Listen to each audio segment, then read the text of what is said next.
you can just say your name, sir, and yes. Yes, good morning. My name is Tabiso Hosea from SAFM. I just want to know, Coach, just 2 quick questions. I'm not sure what to read from your statement. Are you saying that we shouldn't be confident of getting 6 points from these 2 games against the Seychelles? Just how are you looking at it? And then the second one is with Dino. You had said when he was in Azerbaijan that you were not too happy with the league. Does that mean you're happy with where he's playing now? I didn't really understand the first part of your question. I just wanted to be clear of what you were saying. Are you saying that we shouldn't be confidently expecting 6 points from these 2 games against the Seychelles? Or what exactly are you saying? How are you looking at these 2 games? Well, I don't think there was anything that I said that said that we shouldn't be confident of taking 6 points. The truth is that we have had issues against teams like this, and we need to address those issues, and we need to put it right. Because if you heard what I said that we need to get 6 points from these 2 games. So going into this game, we've got to show steel, we've got to show professionalism, and we've got to take the 6 points. And I think if we do show that, then we will take 6 points. If we don't, there's banana skins out there everywhere. Look at the Premier League, look at the Spanish League, look at the World Cup. Banana skins are everywhere. So we need to make sure that we're professional enough to make sure that we take these 6 points.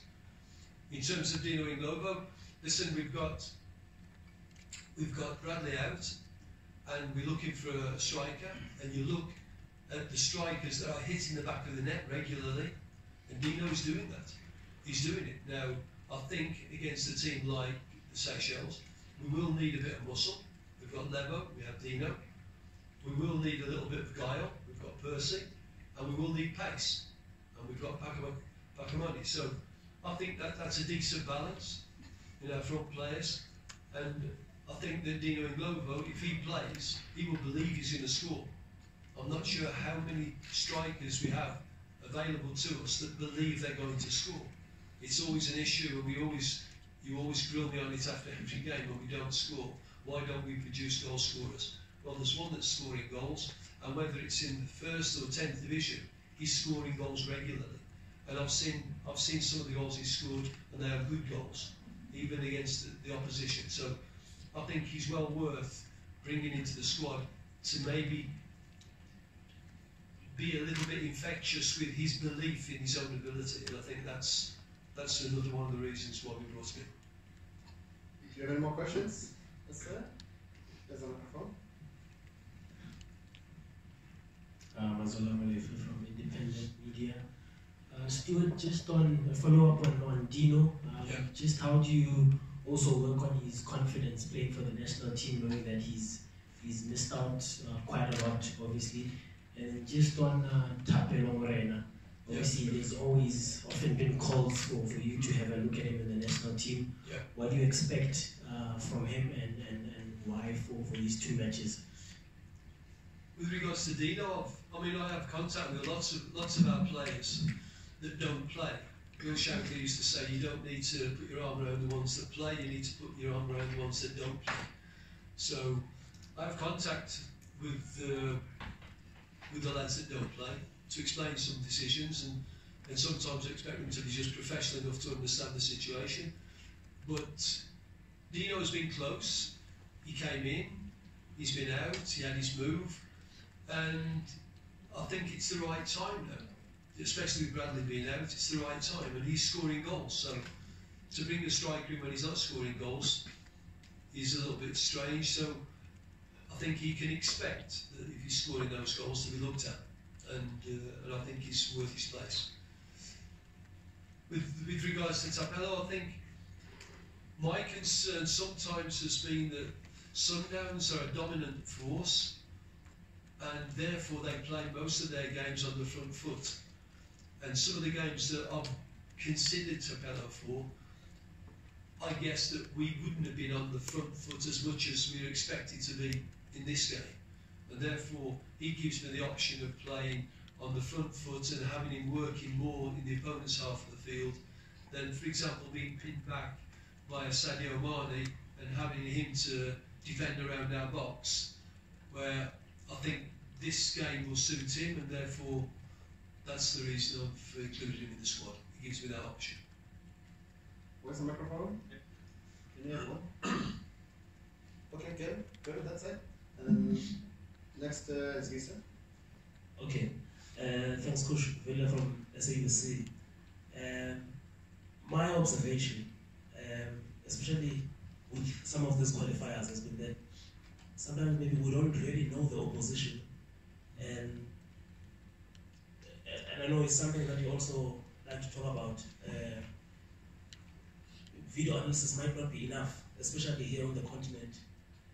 Did we have someone watching Seychelles against Nigeria, and we will have someone in Nigeria and also maybe in Tunisia when they play against Libya?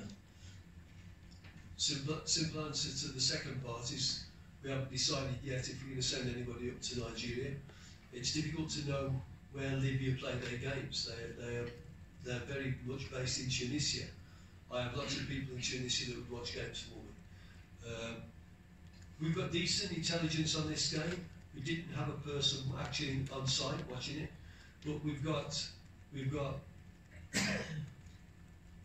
good video footage of their games. It's been cut down and clipped up, and I've seen, obviously to select the team, I've seen some of it, and I'll be studying it a little bit more carefully as we go through. I spoke to the Nigerian coach when we were in London to discuss the conditions in Seychelles. The pitch, he said, was very bouncy. He said, be prepared for the ball to be up in the air quite a lot, which is good information because we don't want it to be there. We want it to be back down on the floor quickly. So we will be aware of that. Yes, sir. Coach Jeff, just looking at Mabue, Coach, you obviously explained the Lovo, and the last time you mentioned the squad, you said there was a bit of, you had to choose between Mabue and Lovo. Just the fact that he's obviously settled in so quickly at Mamelodi Sundowns, seems to be playing a bit of a more wider role at Sundowns as well. Just what do you think of his scoring form, and does that obviously give you a nice opportunity to get that goals from midfield as well? And then just on the overall squad, I think there's 7 changes from the last squad. What does that do potentially for the games going into the Seychelles clash? Perhaps you're looking at the fact that we didn't win against Libya, so the changes are necessary. But in terms of the squad morale, people getting to understand one another, what does the 7 changes mean? There's one change. There's one change. If you look at the back players, I don't like chopping and changing the centre backs, for example, too much, in the back players. Midfield players, strikers, may not be a lot of changes, but it gives me the changes that we've made.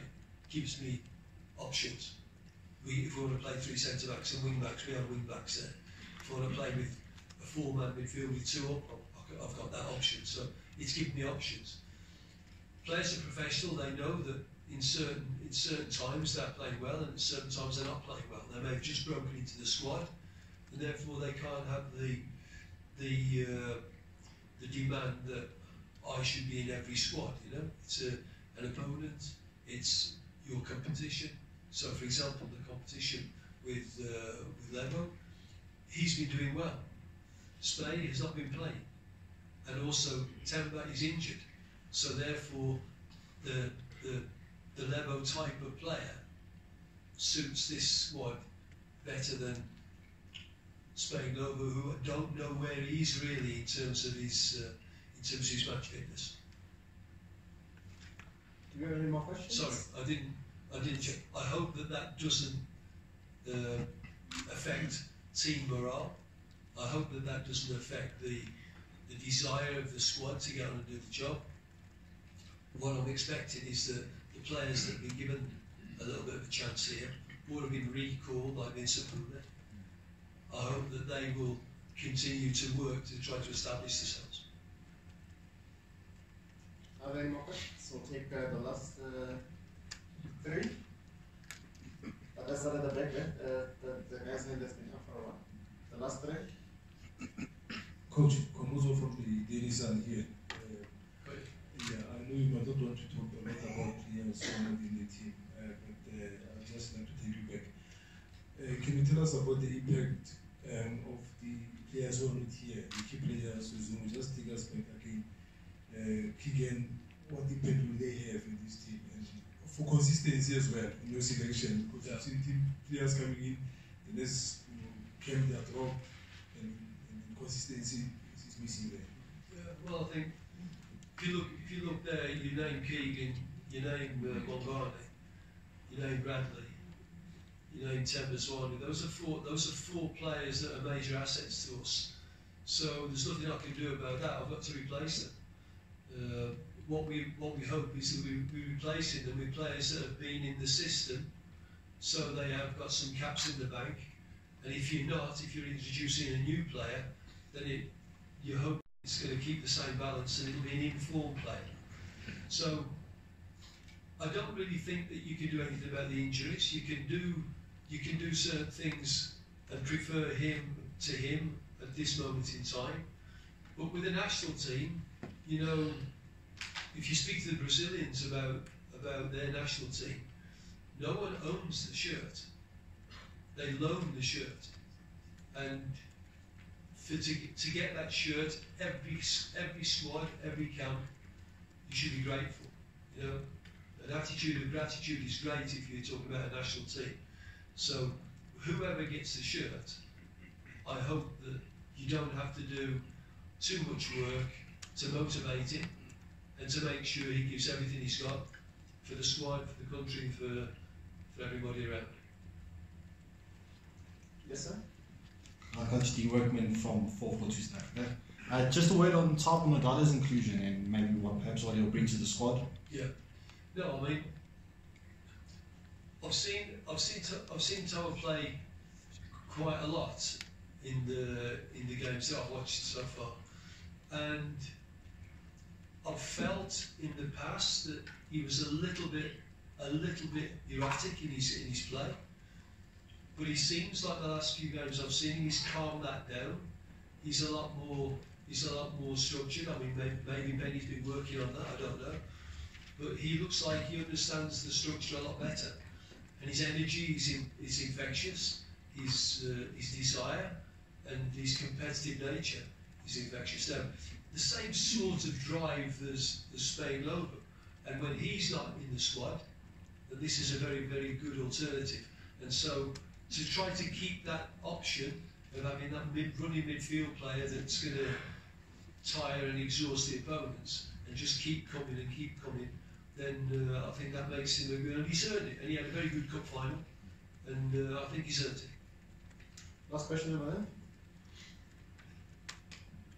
there. Okay. Coach, just also more on the inclusion of the youngsters in the team. How do you balance calling up maybe youngsters that are just on form, yeah. When also there are youngsters who have been to under 17 World Cup, yeah. under 20 World Cup in the space of just the last 3 years, yeah.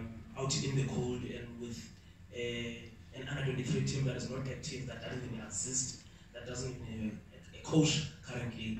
Yeah. How do you balance that? And maybe if you can also give us an update on what is the latest with the under 23, because I see that some of the countries that will be playing against in the qualifiers early next year are already preparing. Well, let me take that one first, because we sat in a meeting upstairs, and I'm not sure if it's my bag to be throwing out loose comments, but I believe that the under-23 squad will assemble and we have a game already fixed for November. I will obviously be involved a little bit, but I won't be involved totally. With regards to the younger players, look, there's no solution you can buy in a bottle to say that this is the formula. You know, 3 young players, 1 under the age of 16. There's no hard and fast formula. I think you've got to try to make sure that you have continuity. I think you've got to try to have a policy to say this is not just a flash in the pan. This is someone that we've given international experience to before, and yes, you will get certain players, later developers, that will come in and you'll say, wow, this kid, you can't keep him out.